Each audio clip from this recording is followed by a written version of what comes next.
This is the return. The return is Batman, the Batman Returns, right? It's the identity shift. It's the becoming a new version of yourself. And truthfully, a great friend of ours named Al Herrera really helped us step into the word identity. Chris, what does identity mean to you and to us? Identity is who you truly are in terms of, at your core, something that no one can ever take from you. Who are you? Um, Al actually changed my perspective on this whole answer that I used to have. I don't even remember what it was at this point, because it's very simple for me now. My identity is I am a child of God. I am enough in his eyes. That is my identity. Very simple. That takes so much stress off of your back.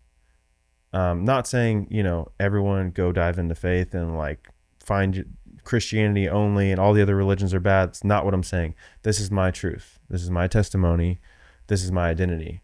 Al helped me find that because I started placing titles on my identity. But these are all things that can be taken away from me, right?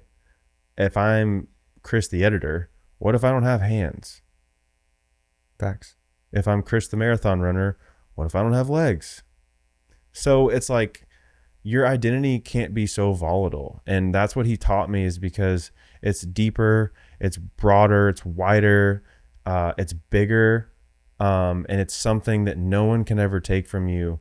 And it's really important that you find it and hold on to it because it's going to guide you in life. And a lot of times it'll take some stress off your back. I mean, can you imagine being 60 years old and not knowing who you truly are? Like, Happen every time I get on an airplane. what do you mean? Every time I have the conversation of, do you know what makes you happy? It's not a product or person. I have 40, 50, 60-year-olds, 70-year-olds that can't answer the question, which So means they don't know who the fuck they are. overall, identity is something that you learn on your individual path. And, you can seek guidance. Like Al helped me with my identity, but he didn't just give me that. He actually spoke his truth, which that was his identity. And I didn't just copy and paste it. I had to really think about it. And that really is what I claim to people now these days. And it's funny, it actually opens up a lot of conversations about faith, which is awesome. But yeah, that's how it works. I mean, you got to figure out something that no one can take from you and something that's just like bigger than a title, right? Absolutely. Yeah, no, I think you're right on par with everything. I think for identity is, imagine getting multiple boxes of a puzzle and throwing 4 or 5 puzzles on a table and trying to make one portrait. That's what I did for a long time. And as beautiful as that piece of art is, it doesn't connect. And I tried to take identities from all these people and become this superhuman and super portrait, right? Until I realized it doesn't fit. And I had to test it that way. I had to try it all to make it work, force it to work. It didn't work. So then I was left with nothing. I was left with a bunch of, random things. And so I think identity comes from turning your pain to your purpose, but shifting it into building what you actually want it to be. Because I take one of the greatest qualities from you, which is loyal. And I'm like, okay, I want to be better at being loyal, right? I want to be better at Bailey Polk. I want to be more kind, right? I want to be like Ewan, where I know that if I call Ewan, he's going to give me awesome advice and calm advice. And so for me, even though they're random puzzle pieces, they're not identity on the exterior. I'm taking puzzle pieces from the interior of who people truly are and hopefully becoming the best version of myself. To me, that's identity going, I really appreciate that one thing from Chris. Chris's gift is providing me belief. If I have Chris, I believe I can do anything. And what I do is I try to puzzle piece those things for my internal that end up shining on my external, because God gave me a voice and a heart and a gut and a mindset to be able to speak those things. Mm-hmm. And to me, that's one of the coolest things with identity. But sometimes you have to die to live. Explain. Your old identity shift is what everybody wanted you to be and not who you're supposed to be. We've talked about this before. The 2 greatest days of your life are what? The day you're born, the day you die. The day you figure out why. Oh yeah, the 2 best days. Sorry. 2 best days of your life, or just the 2 days of your life, like the most important days. The day you're born and the day you figure out why. Mm-hmm. That's your identity shift of going, hey, I don't care what you think about me. That ain't me. I'm not the same guy I was yesterday. If I changed 1% yesterday, I'm a different human. I'm a different person. It just depends on how you see it versus whatever other people see you as, right? I see where I am every day. I know it in my stomach. I think a lot of people fear that they're not this person and they get self-sabotaged. But for me, it's so clear because I've had so many thoughts of who I am and what I'm doing and where I'm going that my identity is very clear, and it's going to change consistently. But I think when you can die, kill the old version of you that you don't like, and continue to build the person you do love is when you have the greatest form of identity. It's funny, like I'm hearing you talk about this, and it's very similar, if not exactly the same as like your spiritual death when you get baptized. You have to die. A part of you has to die in order to be you, in order to be born again in this new light of version 2.0. Hopefully the best version of yourself, right? It's really important. So thank you for sharing that. So if you were to go back and just condense what you just said, what is your identity and what is the first step someone can take to find that clarity in their life of who they might really be? Yeah, I think for my identity is just you're born with your name and your word. Say that one more time. To me, identity is you're born with your name and your word. Okay. Right? If those things align the rest of my life, you know exactly who I am. Because I stood for something that I believe in. And I put action behind what I believe in.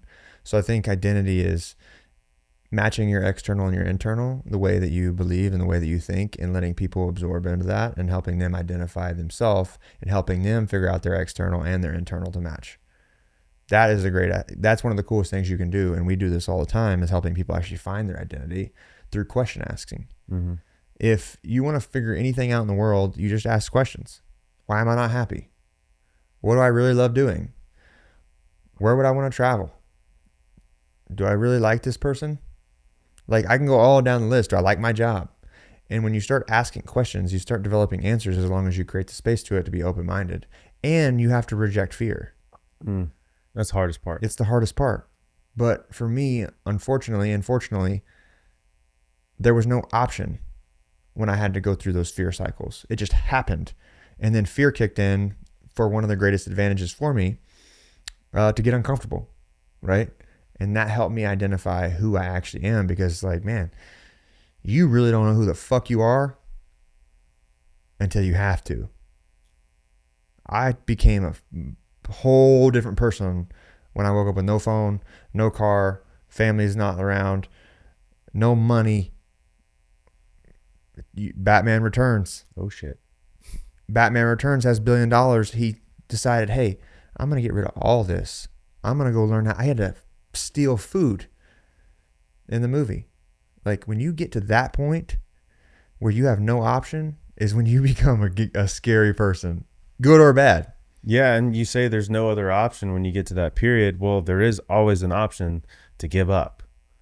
And it's funny because if you just don't give up, you're going to figure it out. That's what I'm saying. When you want it as bad as you want to breathe, Eric Thomas quote, and you have no choice but to breathe, you're going to figure it out. Yeah. Like, and I've been there a few times. It's like, damn. Like right now, even the growth period we're in right now. That's how I feel right now.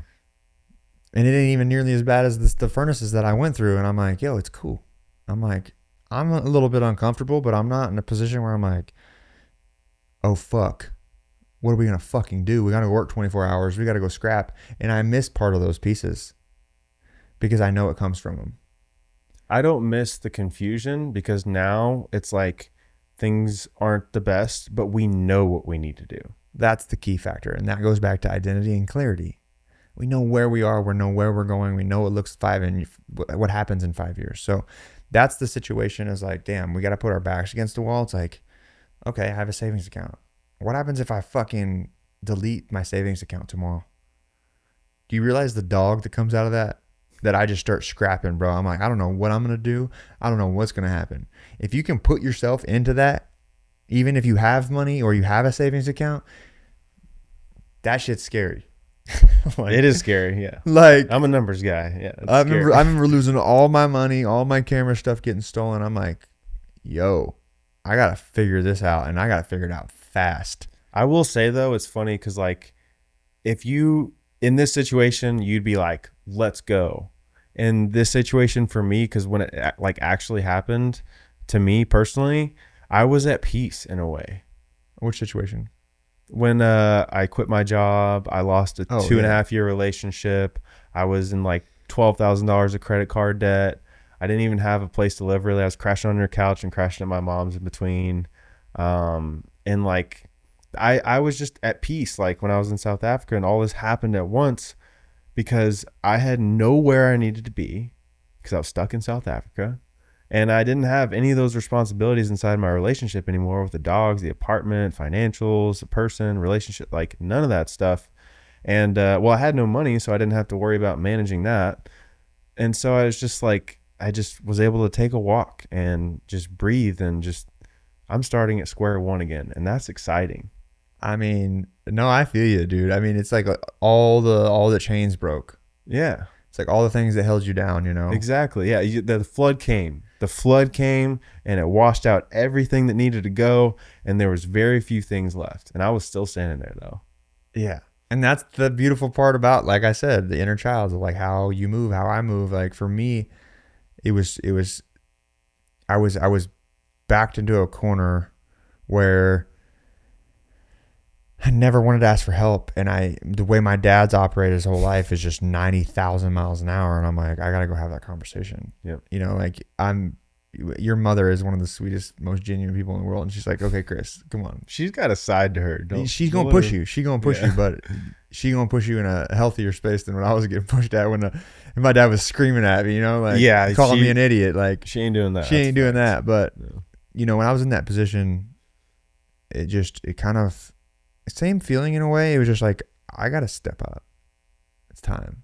I got to see what I'm made of, dude. Like, I got to see how strong the steel is. I got to see how strong the sword is. And that was the excitement. And you know the story behind it, but it's like, that was the confidence and truth that I knew that I could get through anything, which is why we're in the situation now where I'm actually calm, because I'm like, this is a win. Yeah, this is a win. This is a massive win because I know what happens when's the last time our back's actually been at the door? It's been a minute. I don't know. I don't think we always recognize it, but yeah, it's been a while. Like actually at the back of the door, we're like, yo, there's no more room left. Yeah, it's been a couple of years. You get what I'm saying? Yeah. So I don't think we're even close to that, but it's also a trigger. We're like, yo, we got to figure this out.